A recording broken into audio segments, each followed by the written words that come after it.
What if you could take the worst thing that's ever happened to you in your life and make it the best thing that's ever happened to your life? Just give you goosebumps, because that's what this has done. I didn't want to live. I was bedridden. Just in my pain. I mean, it was awful. There was no way to live a life, and I didn't want to live. And to come back from that, and it was a long road. It was not easy, and it's still not easy. And I'm working every damn day.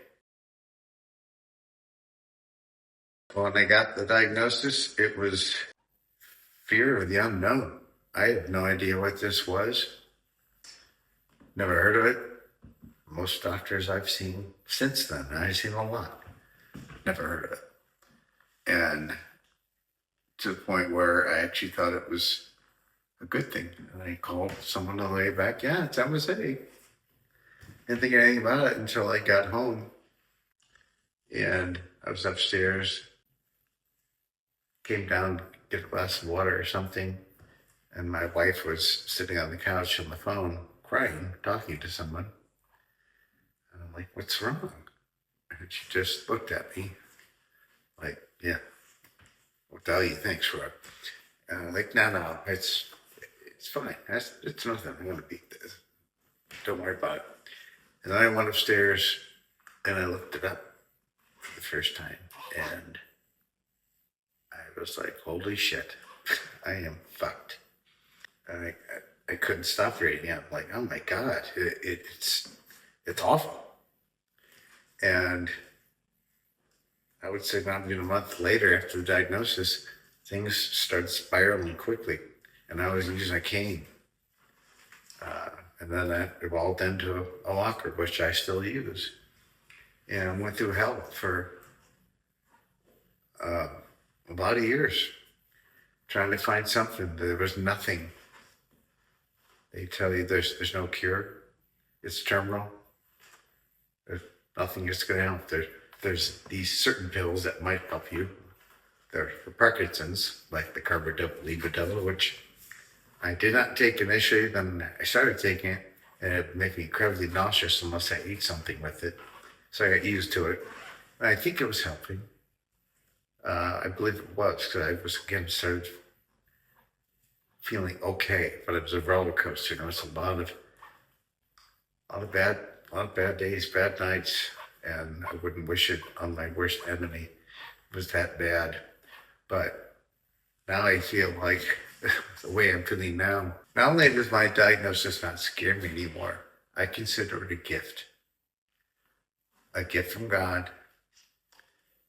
And meditation is what taught me that, Dr. Joe Dispenza. Because I remember him saying at the first week-long event that I went to, not knowing what to expect, and the first few days was weird. Now I love it. I embrace it.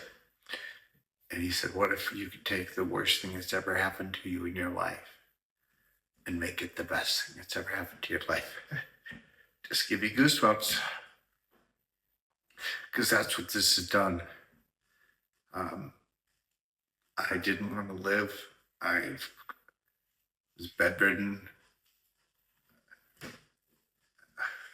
Just in my pain. I mean, it was awful. There was no way to live a life, and I didn't want to live.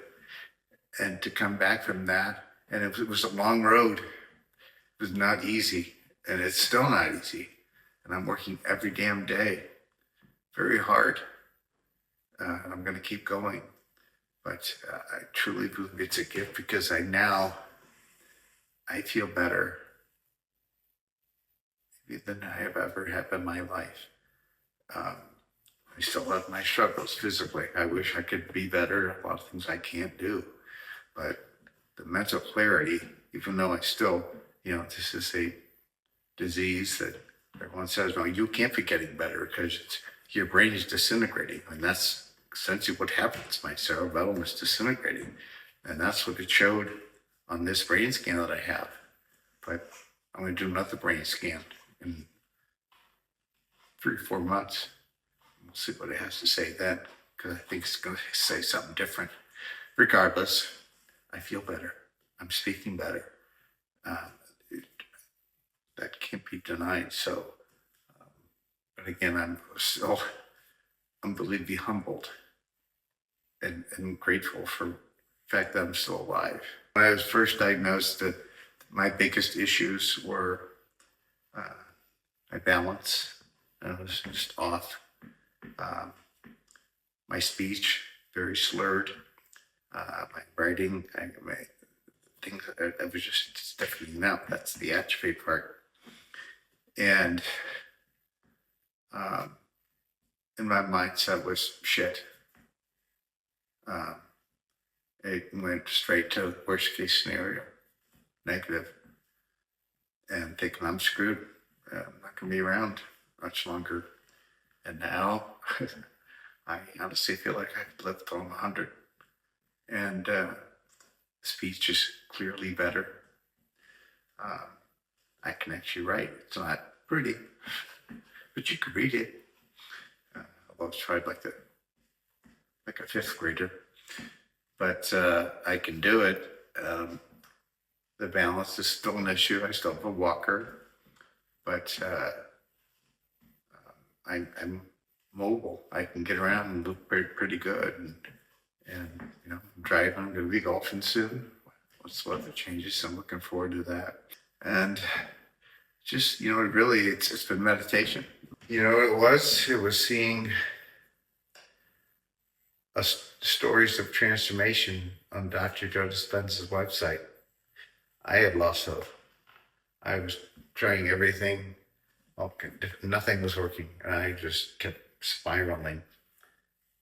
After 2 years of poo-pooing meditation, and my trainer, Tanya, sent me a text with a clip of Dr. Joe, and I went on his website and looked at stories of transformation, and I started bawling my eyes out. Again, telling my wife that you got to see this, and she said, "If you're sad, stop watching it." I said, "I'm not sad. This is hope. I got to go see him, and it saved my life." And nothing's been the same since. There was a roller coaster. I mean, I still had a disease that's trying to kill me. And I went through a lot of horrible days and nights, but I never stopped meditating to the point, I mean, it never, ever stopped until I started feeling better and I started doing more things, which made me think of that the last Dr. Joe event I went to last October. I recorded a story of transformation, a 12-minute long video with them, with their staff. And that should be coming up soon. They said it was going to be 4 to 6 months before it was ready, but when that comes out, I'll be sharing that because I know I cried several times during it, but it was a good cry because of everything how I felt then and how I feel now. It gotten even better with Ibogaine. So just this story keeps going and changing daily, weekly, but it's I'm just enjoying it. And mindset is everything, absolutely everything. No, the other things I think would be as meaningful if I didn't have the right mindset and start each day with such gratitude and joy. Joy with the most heightened emotion that I feel every morning, every night when I meditate. It's just a beautiful thing. I wish everyone could feel that. If I could go back and tell myself something, which is so profound, because last night I spoke with a lady whose husband was just diagnosed. And the conversation I had with her, she was giddy. She was so happy. She said, "You're giving me hope." It's going to make me cry. And she said, "He's going to be so happy to talk to you." Because I know how terrified they were. Because how I was, and you thought your life's over. And then, and the main thing I would say is, don't give up, stay positive, but also be aware you're going to have bad days. I had a lot of shitty days, I couldn't get out of bed, and I didn't want to get out of bed. I didn't want to live in and out of hospitals. It was horrible, but you can get through it. And I wish I wouldn't have waited 2 years to start meditating. I could have, I think, saved myself a lot of grief. I would have told myself to get into meditation right away, change your mindset, change your mind, change your life, and stay active, moving, physically, mentally, reading, meditation. I mean, I do it in the morning. A lot part of the day, I'm listening to more people talk and reading books. Just staying active mentally and physically. It's going to help you. Your diet, all these simple things that they tell you, especially with this disease, you've got to do it. You got to eat better and stay active. And you can beat this. I'm telling you. I'm not saying I've got the cure. I'm not saying you're going to heal yourself. But again, I feel better. I know I felt years ago. I know others have felt. And I got it on video. You can see how horrible it was. And you didn't even see the worst parts. Didn't want any, if anything to do with us. I wish I had now. But so it's, I'm going to keep fighting, not only for my own existence, but for my family and friends and for anyone else that wants help. I truly believe that the reason I'm still here and getting better and feeling better is to help others. And that's all I'm going to do for the rest of my life. Trying to tell people what I'm doing, what I've done, maybe things to avoid, which are pretty common sense, which I never did, which I dove headfirst into bad habits, which I'm no longer doing. So for anyone who's watching or who knows anyone else having any issues, if they want a message that's always going to be positive and inspirational, after everything I've went through and truly not wanting to live